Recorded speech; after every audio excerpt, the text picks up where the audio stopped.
Alright, what is up my guys and girls? My name is Justin Omoi and I'm gonna try and do this real quick for y'all because I recorded a 20-minute video and I don't think anyone wants to hear 20 minutes of me talking. But yes, today I want to talk to you guys and girls about what essential things you would need if you want to be a recording artist or a beat composer. So let me go ahead and start this off. Regardless of if you're a recording artist and a beat composer, you're gonna need three things, alright? You're going to need a digital audio workstation like FL Studio. That's the only program that I use on this channel. And you'll also need a PC, a computer, laptop, mouse, keyboard, all the essential stuff for a computer to work and function. Lastly, you're going to need headphones. That's going to be the three things you'll need regardless, all right? Starting with recording artists, if you are on a budget only and you want to start out, I would say start with a USB microphone like the Samsung G-Track Pro, alright? I would say the Blue Yeti, but nah. Samsung just came out with a new microphone called the G-Track Pro, which I hope if you guys and girls are listening, please throw one over here to your boy, because that's the microphone that I actually started out with, the Samsung G-Track, when I went into, working on music and stuff like that. And just because I'm saying, get a USB microphone, don't be feeling rage if you got an XLR, you're like, don't do it! Because you could build up your money over time and invest into a XLR when the time comes. But if you're on a budget or you want to start out with a USB microphone and then build your way up. But other than that, let's talk about the things you would need if you're a recording artist. Alright, starting with the audio interface. That's going to be the thing that's going to convert your vocals from analog, like how I'm speaking, into digital, like how you're hearing. Alright, you hear it in a computer, it's digital. And then it converts to analog through your headphones. But yeah, the audio interface is going to be the thing that connects the XLR microphone. It's also the thing that's going to help transduce your sounds, like I just said, and basically give you a better work experience when it comes to the quality of the microphone, but quality of hearing, and the fluidity of using the program. It helps out the processing of the sound. Next up, you'll need a microphone, XLR microphone or USB. If you get USB, you can't use the audio interface unless you do some hibby-jibby magic stuff. You can't do it, all right? XLR microphone, there's different types. There's a ribbon, a dynamic, condenser, pencils, and shotguns. For most people, if you want to record, I would say get the condenser microphone. If you need sensitivity or if you're doing radio podcasts, get dynamic microphone. The dynamic microphone is going to be no electric. It's going to be more on, it gets the signal from your voice pushing into a sensitive piece inside the microphone, creating vibrations, so forth. Ribbon microphone, stay away from it unless you got the money and or you're not scared of breaking your microphone, because ribbon microphones are pretty sensitive, and if you do plug in electric into it, it could shock and break the little ribbon strip inside the microphone. Hence it's called a ribbon microphone for that reason. Along with the microphone, you also need a mic stand like the pop filter, spider mount. You'll need cable wires, all those things that'll pertain to, being able to use the microphone. Something else with the microphone that you'll need is acoustic foam to help absorb reverb sound, like natural reverb if you speak and the voice hits the wall and then it comes back to you, things like that. Or if you don't want to get acoustic foam, you could go ahead and try out an ISO shield. I believe some is as low as $45 or $50. I never used it before. I gotta test it out. But yeah, that's really gonna be it for recording artists. That's the main things. Of course, there's additional things you could get once you do build yourself up or you're dedicated to it. There's things like the tube microphone amplifier, which provides a better quality than the built-in preamp that's inside of your audio interface. There's also hardware compressors, but that's another, pinch of the penny. I don't have a hardware compressor yet, although, if I do make money off of making music, I guess, hey, I'll go ahead and get one of those. Also, if I want to do a video. If any company out there listening, please send your boy a hardware compressor too.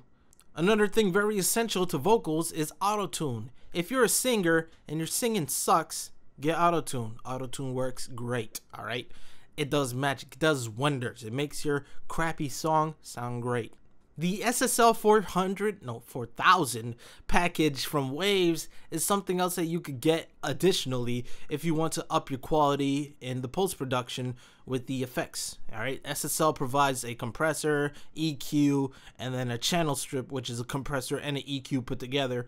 It also has a de-esser and gates and all that. Everything in one little shot, and it has analog algorithm for your voice or your quality to be more warm, analog-ish feeling. Last but not least, sheet music stand is something you could get for your, recording benefit. If you have a paper, you write on lyrics on paper, you could get that, and it'll help, not have the paper in your hand, and then you'll hear weird paper sounds if you move around. That's gonna be it for recording artists. Let's talk about the beat composer side real quick. All right, beat composer is gonna be, if you want to make beats and whatnot. Honestly, beat composer is the first thing I would go to before becoming a recording artist. If you want to invest in money and learn about music, whatnot, the MIDI keyboard is the heart of beat composition. If you don't have it, you're gonna stick to using your computer keyboard, and that's gonna suck eggs. Next up, if you want, you could get a MPC pad. That's something if you want to make beat drum loops. And if you like performing the drums instead of penciling it in, I would say grab that and work on it. It'll help you out with, creating stuff too. But that's really it for beat composing if you, want to work on beat stuff. But there's additional things that you could get if you, feel more dedicated into being a beat composer. That's the audio interface. It helps process and transmits the signals better than using ASIO drivers. It'll help with, processing the audio signal, like I said, but you could also use it to hook up a microphone, or you could get a recorder. But either way, get a microphone or a recorder if you want to record samples like, bottled water, plastic, if you want to record that. Next up, FL Studio sound sample packs. Believe it or not, FL Studio is not just a program. It also sells sound samples. They sell loops. They sell presets and plugins, so forth. But the samples I got from FL Studio, they are amazing. I love it. I'm happy I bought them, and I did invest off of them. I would say go for the real drum kits if you want to make a realistic beat sound, or if you want to toy around with sound samples, you could go with that. And they also have a lo-fi sample. I don't remember what it's called, lo-fi beat box or some shit. I would say go for it. Take a shot. It's only like somewhere like 10, 20, probably $50. Take a shot, get it, invest with it. The more sounds you have, the better. And speaking of which, let's go to the next thing. VSTs like Nexus, Omnisphere, Contact 11, I don't know, Albino. I think there's one called Electra X. If not the right name, then my bad. If you know some, comment some in the description. That'll be awesome for people to try out. Some are even free. But with, these VSTs, you could go ahead and expand your creativity, get more sound. Sometimes it can overwhelm you, but, don't let that happen. Two more things to talk about and I'll be done. A monitor, speakers, along with the stands if you want, and the foam pads and acoustic foam. But the monitor speakers could help you get in your vibe if you play it out loud and then, play the sounds. You can also use headphones, but you know what?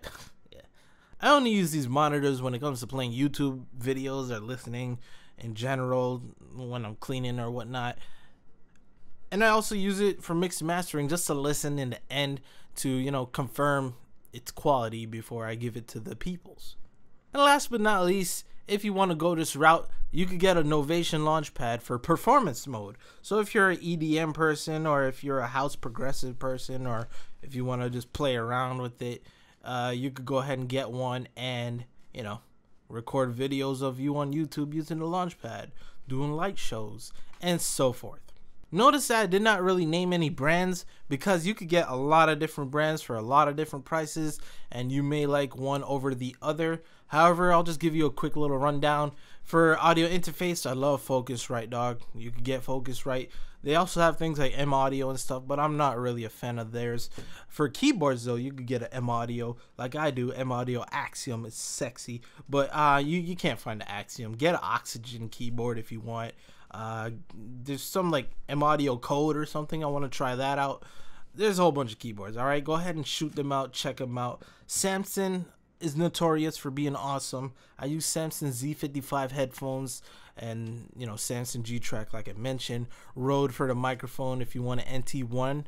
That's amazing. Or NT1A if you're on a budget. Yeah, that's gonna wrap up this video. Thank you for watching. Subscribe to your boy. I have 77,000 people that's sticking with your boy, so that's awesome. If you want to join the 100,000 under 100,000 club, hit subscribe, share this video out, support your boy. And yeah, thank you guys and girls for watching. My name is Justin Omoi, And with that being said, peace. I'm out. Oh yeah, KRK for Rockets. They're cool.